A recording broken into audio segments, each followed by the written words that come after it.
लाज वाटत्या लोकांचा पाण्यासाठी फोन उचलाय, लाज वाटत्या लाज। ह्या गावचा सरपंच असून बाहेर संडासला जातोय का तर बाथरूम मध्ये वतायला पाणी नाही। हागणदारी मुक्त गाव, स्वच्छ भारत अभियान कुठे ठेवायचंय? ते काय पेटवायचंय का असलं अभियान? जानेवारी महिन्यापासून लोकांनी पाण्याची मागणी आहे इकडं, एरियाला पाणी सोडा म्हणून।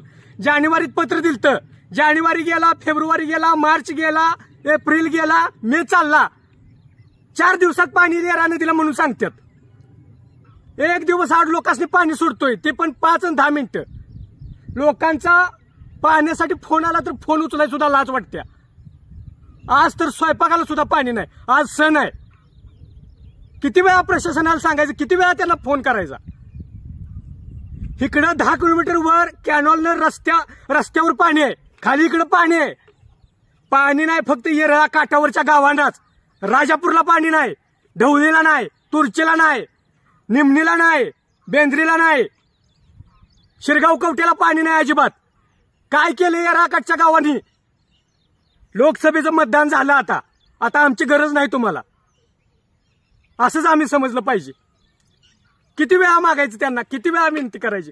लोकांचं पाण्यासाठी फोन उचलायला लाज वाटायला लागल्या, लाज। या अंडरपॅन्टन बनायला वालोय का नाही, आता तर वाटते की गावातनं फिरायची लाज वाटते। लोक अंगावची आता कापडच काढणार आहेत। पाणी सोडलं पाहिजे हो, पाणी सोडलं पाहिजे। कधी सोडणार आहे पाणी तुम्ही? एरियाला पाणी सोडा। आमच्या गावातल्या द्राक्ष बागा छाटणी झाल्या, वाळून चालल्या त्या। लोकांनी अक्षरशः संडासला पाणी नाही, आता संडासला आमच्या तुर्ची गावात लोकांना पाणी नाही।